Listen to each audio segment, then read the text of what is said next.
తండ్రి మోహన్ గుడికి వచ్చాడు. దేవుడిని చూసి దండం పెట్టుకున్నాడు. దేవుడా, నా కుటుంబం విడిపోకుండా చూడు తండ్రి. అని వేడుకొని అక్కడి నుండి వెళ్తుండగా గుడి ఆవరణలో ఒక చోట దిగులుగా కూర్చున్న తన పెద్ద కొడుకు అరవింద్ కనిపించాడు. పెద్దోడేంటి పనికి వెళ్లకుండా ఇలా గుడి దగ్గర కూర్చున్నాడు? ఏమైంది వీడికి? అని అనుకుంటూ అరవింద్ దగ్గరికి వచ్చాడు. అరవింద్ ఏదో ఆలోచనలో తన దగ్గరికొచ్చిన తండ్రి మోహన్ని చూడలేదు. బాబు అరవింద్ అని పిలవగానే అరవింద్ తండ్రిని చూసి లేచి నిలబడ్డాడు. మీరెప్పుడొచ్చారు నాన్నా? నా విషయం పక్కన పెట్టు. నువ్వేంటి పనికి వెళ్లకుండా గుడి దగ్గర కూర్చున్నావు? తమ్ముడు శేఖర్ వస్తానని చెప్పాడు నాన్నా. అని చెప్పగానే మోహన్ కొంచెం ఆశ్చర్యంగా, శేఖర్ ఇక్కడికి వస్తానని చెప్పాడా? ఎందుకు అరవింద్? ఏం జరిగింది బాబు? నాకు తెలీదు నాన్నా. నాతో ఏదో మాట్లాడేదుందని చెప్పాడు. రాత్రికి ఇంటి దగ్గర మాట్లాడుకుందామంటే ఇంటి దగ్గరొద్దు, గుడి దగ్గర కలిసి ఇద్దరం మాట్లాడుకుందాం అన్నాడు. అందుకే గుడికొచ్చాను. తమ్ముడి కోసం చూస్తున్నాను. తమ్ముడు ఏ విషయం గురించి మాట్లాడతాడని నువ్వు అనుకుంటున్నావు బాబు? కోడళ్ల మధ్య అమ్మ చూపిస్తున్న వ్యత్యాసం గురించి అనుకుంటున్నాను నాన్న. అవును పెద్దబాబు, నేను కూడా ఈ మధ్య మీ అమ్మని గమనిస్తున్నాను కదా. పెద్ద కోడలు ఆమనిని చిన్న చూపు చూస్తూ చిన్న కోడలు శ్రీవల్లిని ప్రేమగా చూసుకుంటుంది. అది నాకు కూడా నచ్చటం లేదు. వద్దని ఎంత చెప్పినా మీ అమ్మ వినటం లేదు. అమ్మని ఎదిరించి మాట్లాడలేక ఆమెని తలతో పాటు కాళ్ళకి చేతులకి జెండు బాం రాస్తున్నాను నాన్న. పెద్ద కోడలు ఆమనిని చూస్తే నాకు జాలేస్తుంది బాబు. కానీ ఏం చెయ్యను చెప్పు. ఎంత చెప్పినా మీ అమ్మ అర్థం చేసుకోవటం లేదు. అని తండ్రి కొడుకులు మాట్లాడుకుంటూ ఉండగా సరిగ్గా అదే సమయంలో ఆమని పుట్టింటి దగ్గర తండ్రి గోపాలం ముందు చెక్కపెట్టెలోని డిగ్రీ సర్టిఫికెట్స్ ని చూస్తూ, ఈ డిగ్రీ సర్టిఫికెట్స్ అవసరం రాదని అనుకున్నాను నాన్న, కాని వచ్చింది. వీటిని తీసుకెళ్లి మా అత్తయ్యకి చూపిస్తాను. ఎందుకు తల్లి? మీ అత్తయ్య గారు వీటిని చూస్తానని చెప్పారా ఏంటి? అవునాన్నా, ఇప్పుడు నాకు వీటి అవసరం చాలా ఉంది. వీటిని తీసుకొని మా అత్తగారింటికి వెళ్తాను. నేను జాబ్ చేస్తానని చెప్తాను. అప్పుడేమంటుందో కూడా చూస్తాను. అది కాదు తల్లి. పెళ్లి చేసేటప్పుడు నువ్వేం చదువుకోలేదని చెప్పాను బిడ్డ. అందుకే నాన్నా, ఇంటికొచ్చిన వాళ్ల ముందు నన్ను మా అత్తయ్య పని మనిషిని చేసింది. తోటి కొడలు శ్రీవల్లిని మహారాణిని చేసింది. ఆమెని ఇంటిని చక్కబెడుతుంటే శ్రీవల్లి ఇంటికోసం సంపాదించి పెడుతుందని చెప్పొచ్చు కదా నాన్నా. చెప్పాలి, కానీ మీ అత్తయ్యకి అంత పెద్ద మనసు లేనట్టుంది తల్లి. అందుకే నాన్నా, నేను ఈ నిర్ణయానికొచ్చాను. అత్తయ్య మాటకు ఎదురు మాట్లాడకూడదు తల్లి. అత్తయ్యలో అమ్మని చూసుకోవాలని చెప్పాను కదా బిడ్డ. నాన్నా, అత్తలో అమ్మని చూసుకోవాలని నాకు చెప్పినట్టే కోడలిలో కూతుర్ని చూసుకోవాలని మా అత్తయ్యకి కూడా చెప్పాల్సింది కదా నాన్నా. అట్ట చెప్పే అధికారం ఆడపిల్ల కన్నవాళ్లకు ఉండదు బిడ్డ. ఆ ఇంటి పెద్ద కోడలిగా నాకుంది నాన్నా. అది కాదు తల్లి. అత్తగారిని ఎదురించి అల్లుడితో గొడవ పెట్టుకొని కాపురాన్ని ముక్కలు చేసుకోవద్దని చెప్తున్నాను బిడ్డ. అని చెప్పగానే ఆమెని కన్నీళ్లు పెట్టుకుంటూ బాధగా, నాన్నా, నేనెంతలా నరకయాతన అనుభవిస్తే ఇంత గట్టి నిర్ణయానికి వస్తానో నువ్వు ఆలోచించు నాన్నా. అని చెప్పగానే గోపాలం ఏమీ మాట్లాడకుండా కన్నీళ్లు పెట్టుకుంటాడు. ఆమెని తన సర్టిఫికెట్స్ తీసుకుని వెళ్ళిపోతుంది. సరిగ్గా అప్పుడే గుడి దగ్గర ఉన్న అరవింద్, మోహన్ల దగ్గరికి వచ్చాడు శేఖర్. నాన్నా, మీరు రావటం మంచిదైంది. చెప్పు తమ్ముడు, ఏ విషయం గుడి దగ్గర మాట్లాడదామని అన్నావు? వదినని శ్రీవల్లిని వేరువేరుగా చూస్తున్న మన అమ్మ ప్రవర్తన గురించి అన్నయ్యా. మనము ఏం మాట్లాడుకున్నా ఏమీ చెయ్యలేం తమ్ముడు. అమ్మకు ఎదురు చెప్పలేం. అందుకే అన్నయ్య, నేను వేరే కాపురం పెడదామని అనుకుంటున్నాను. అనగానే అన్నయ్య అరవింద్, తండ్రి మోహన్ ఆశ్చర్యంగా శేఖర్ని చూస్తారు. ఇలా అయితేనే వదినని అమ్మ ప్రేమగా చూసుకుంటుంది. నాన్నా, తమ్ముడలా మాట్లాడుతుంటే మీరేం చెప్పరేంటి? తమ్ముడు చెప్పిన దానికి నేను ఒప్పుకుంటున్నాను పెద్దబాబు. అని చెప్పి మోహన్ అక్కడి నుండి వెళ్ళిపోతాడు. తమ్ముడు, తొందరపడకు. పరిస్థితులు మార్పులు తీసుకొస్తాయి. లేదన్నయ్యా, ఈ వేరే కాపురం అనే ఆలోచన నాది కాదు, శ్రీవల్లిది. అలా అయినా అమ్మ వదినని ప్రేమగా చూసుకుంటుందని తను కూడా ఆశపడుతుంది. వద్దు తమ్ముడు, అలా ఏం చెయ్యకండి. అమ్మ ఎలాంటి నిర్ణయం తీసుకుంటుందో తెలీదు. మన కుటుంబం విడిపోవడం అనేది బాగుండదు తమ్ముడు. ఇక నేనేం విననన్నయ్యా. అని చెప్పి శేఖర్ అక్కడి నుండి వెళ్ళిపోతాడు. ఇక చేసేదేం లేక అరవింద్ కూడా అక్కడి నుండి వెళ్ళిపోతాడు. మరుసటి రోజున ఆఫీస్కి వెళ్లే కోడలు శ్రీవల్లికి అత్తగారు సుగుణ దోశ తినిపిస్తూ ఉంది. పెద్ద కోడలు ఆమెని కిచెన్లో వేడివేడిగా దోశలు వేస్తోంది. ఆవేశంగా కోపంగా, ఏమే పెద్ద కోడలా, ఎంతసేపే? ఇక్కడ ఆఫీస్కు వెళ్లే కోడలి ప్లేట్లో దోశలైపోతున్నాయి అని అంటుంటే కిచెన్లో ఉన్న పెద్ద కోడలు ఆమెనికి ఎక్కడ లేని కోపం వస్తుంది. అక్కడే ఉన్న తన భర్త అరవింద్ ఆమెని ఓదారుస్తుంటాడు. ఇంక నా వల్ల కాదండి, నేను వెళ్లి చదువుకున్న విషయం చెప్పి నేను కూడా జాబ్కి వెళ్తాను. అప్పుడు నాకు కూడా ఇలాంటి ఇంటి చాకిరీ అంతా తప్పుతుంది కదా. కొంచెం ఓపిక పట్టు ఆమని. తమ్ముడు నాకు చెప్పింది నేను నీకు చెప్పాను కదా. మీరు చెప్పారు గాని మీ తమ్ముడు తన బెడ్రూంలో నుండి ఇంకా రాలేదు అలా ఆవేశపడకు ఆమని అని అంటుండగా అత్త సుగుణ మళ్లీ అరుస్తుంది. ఆమెని కోపంగా గరిట పట్టుకుని హాల్లో ఉన్న వాళ్ల దగ్గరికొచ్చింది. అప్పుడే వాళ్ల దగ్గరికొచ్చిన శేఖర్, అమ్మా, నేను నీతో మాట్లాడాలనుకుంటున్నాను. చిన్న కోడలు జాబ్కి వెళ్లిన తర్వాత మాట్లాడుకుందాం బాబూ. అందరూ ఇంట్లో ఉన్నప్పుడే నేను మాట్లాడాలనుకుంటున్నాను. నాన్న, అన్నయ్య హాల్లోకి రండి, నేను చెప్పింది అందరూ వినాలి అనగానే అరవింద్, మోహన్ హాల్లోకొస్తారు. అమ్మా, నేను శ్రీవల్లి వేరుగా ఉంటాం అని చెప్పగానే సుగుణ తన చేతిలో ఉన్న దోశల ప్లేట్ను వదిలిపెడుతుంది. అంతే, డబేల్మని సౌండ్ వస్తుంది. ఏంట్రా చిన్నోడా, నువ్వు నీ భార్య ఇద్దరూ కలిసి వేరే కాపురం పెడతారా? ఎందుకు? మీ అందరితో కలిసి ఉండటం నాకు, నా భార్యకి ఇష్టం లేదు. ఈ ఇంట్లో మా మీద ఎవరికీ ప్రేమ లేదు. మేమిచ్చే డబ్బుల మీదే ప్రేముంది. ఎంత మాట అన్నావు బాబు, మీ మీద మాకు ప్రేమ లేదా? మీరిచ్చే డబ్బుల మీద ప్రేముందా? ఇంతకాలం ఈ మాట రాకూడదని అనుకున్నాను, వచ్చింది. ఆ మాట రావడానికి కారణం బహుశా నా ప్రవర్తనే అయ్యుంటుంది కదూ. అవునమ్మా, వదినని పని మనిషిలా చూస్తావు, శ్రీవల్లిని మాత్రం మహారాణిలా చూస్తావు. అందుకు కారణం శ్రీవల్లి జాబ్ చేస్తుందని, డబ్బులిస్తుందనే కదా. కాదు బాబు, డిగ్రీ చదువుకున్న పెద్ద కొడలు ఆమనిని ఇంటి దగ్గర ఉంచి సాఫ్ట్వేర్ చదువుకున్న శ్రీవల్లిని జాబ్కి పంపిస్తున్నానంటే ఎక్కువ డబ్బు కోసం కాదు అని ఆశ్చర్యంగా తన వైపు చూస్తున్న తన వాళ్లని చూస్తూ, ఇంటికొచ్చిన కోడళ్లలో నేను పోయిన తరువాత ఆ లోటును భర్తీ చేసేది పెద్ద కోడలు ఆమని అని నాకు అర్థమైంది. అందుకే ఆమని చదువుకున్న పిల్ల అని నాకు తెలిసినా తెలియనట్టుగా ఉన్నాను. ఇంటి బాధ్యతలు అప్పగించాను అని చెప్తుంటే కన్నీళ్లతో ఆమని అత్త సుగుణ దగ్గరికి వచ్చింది. నన్ను మన్నించండి అత్తయ్యా, నేను మిమ్మల్ని తప్పుగా అర్థం చేసుకున్నాను. చూడు కోడలా, నువ్వు ఈ ఇంటి పని మనిషివి కావు. నా తరువాత నా అంతటి స్థానం నీదే. అందుకనే ఎప్పుడూ పని మనిషినని అనుకోకు తల్లి. నన్ను కూడా మన్నించమ్మా. ఆమనికి కుటుంబాన్ని సరిదిద్దటం, సంపాదించటం రెండూ తెలుసు. శ్రీవల్లికి మాత్రం సంపాదించటం మాత్రమే తెలుసు. కుటుంబాన్ని చక్కదిద్దటం రాదు, తెలీదు కూడా. హాస్టల్లో పెరిగింది, ప్రేమించి పెళ్లి చేసుకున్నావు. తల్లి ప్రేమని చూపిస్తూ జాబ్కి పంపిస్తున్నాను. ఈ తల్లి కోసం తనే ఇంటి దగ్గర ఉండాలనే అనుభూతి కలగాలన్నదే నా అభిప్రాయం. అవునక్క, అత్తయ్య చెప్పిందే నిజం. ఇంటిని చక్కబెట్టటం నాకు రాదు. అమ్మ ప్రేమ ఎలా ఉంటుందో నాకు తెలీదు. నేనొక అనాథని. అది తెలుసుకునే అత్తయ్య నాకు తినిపిస్తున్నప్పుడు మా అమ్మ కూడా ఇలాగే ఉంటుందేమోనని అనిపించేది.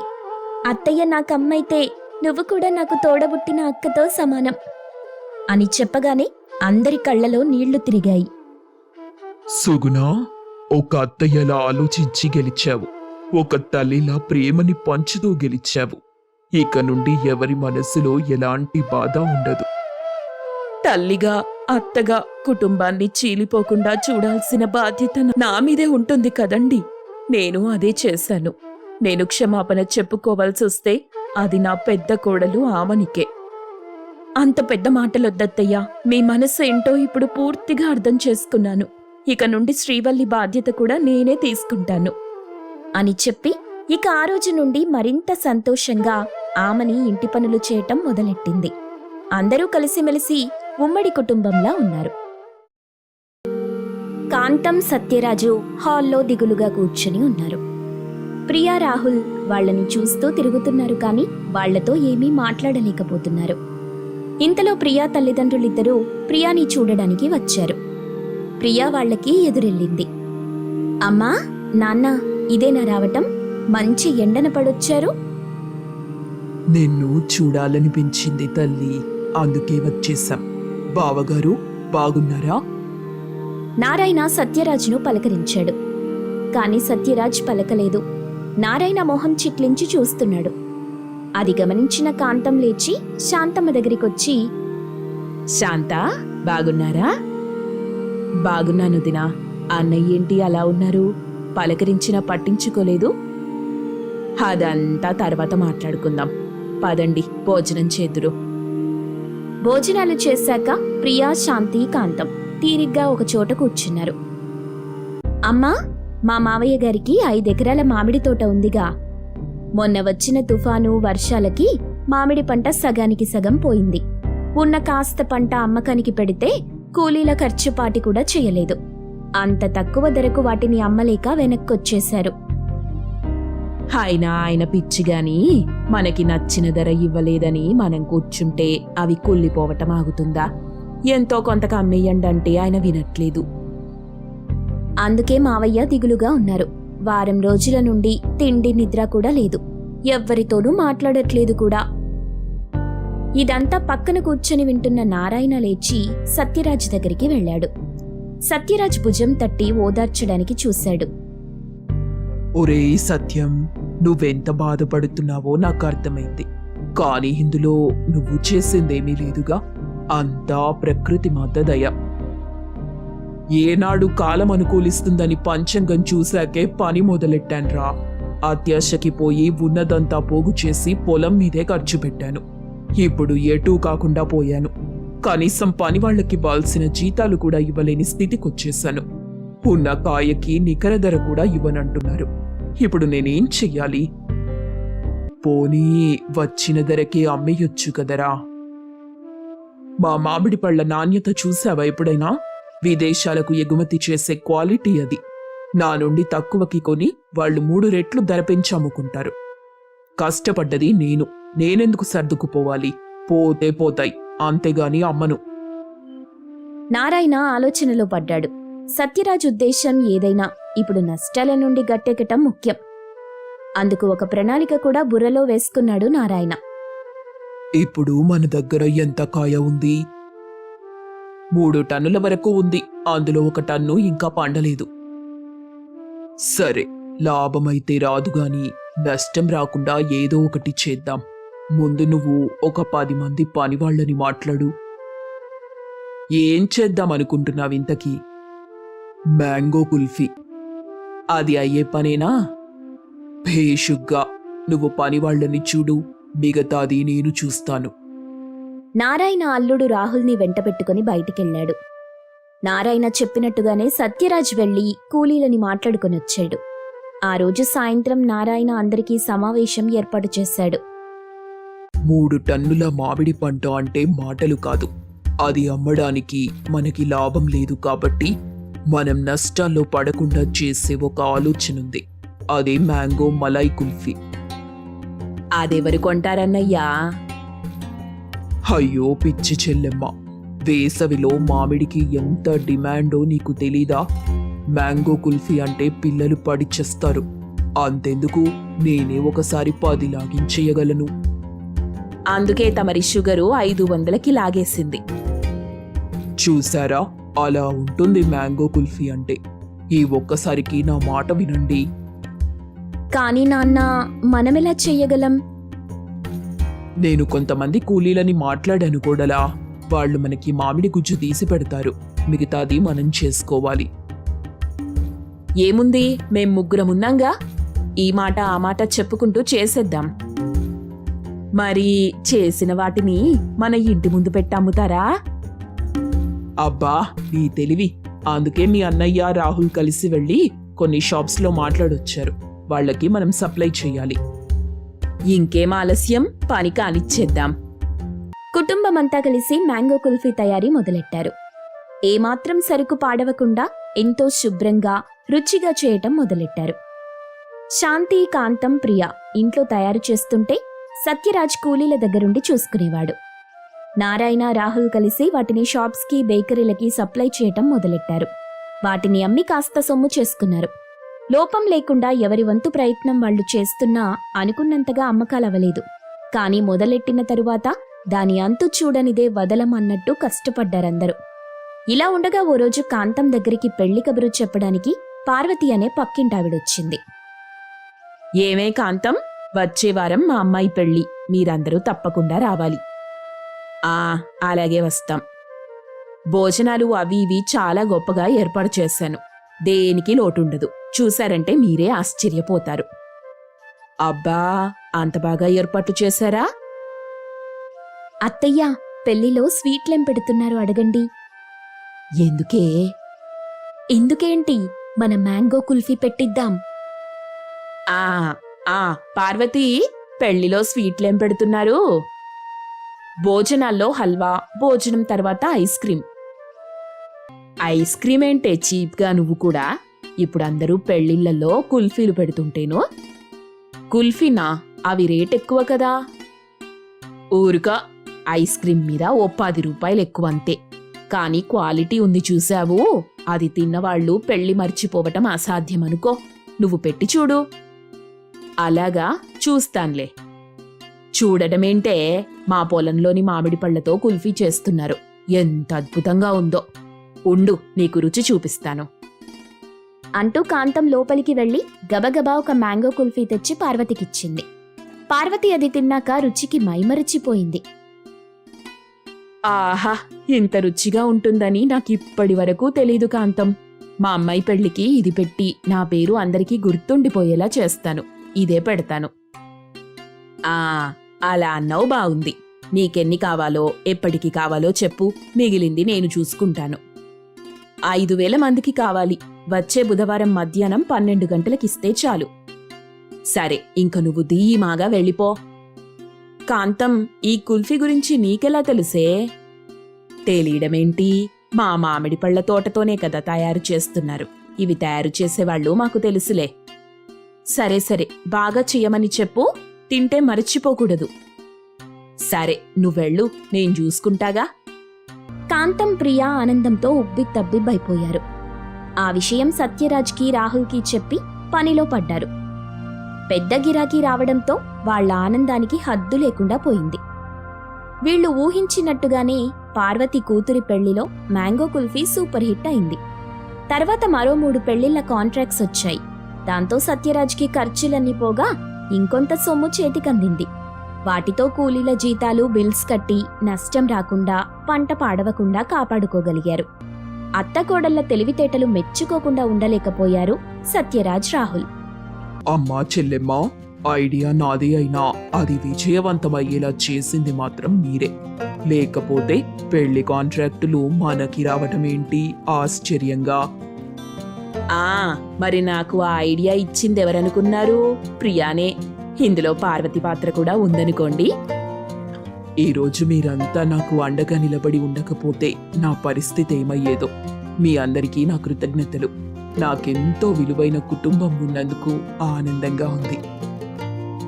ప్రియా, ఈ శుభ సందర్భంలో అందరం కుల్ఫీలు తిందామా? అలాగే, అందరికీ తీసుకొస్తాను. అమ్మా, నాకు 2 కుల్ఫీలు కావాలి. ఎందుకు? షుగర్ లెవెల్లో స్టేట్ ర్యాంక్ కొట్టడానికా? మీకొక్కటి కూడా ఎక్కువే. ఈ విధంగా కుటుంబమంతా కలిసి తమ విజయాన్ని సెలబ్రేట్ చేసుకున్నారు.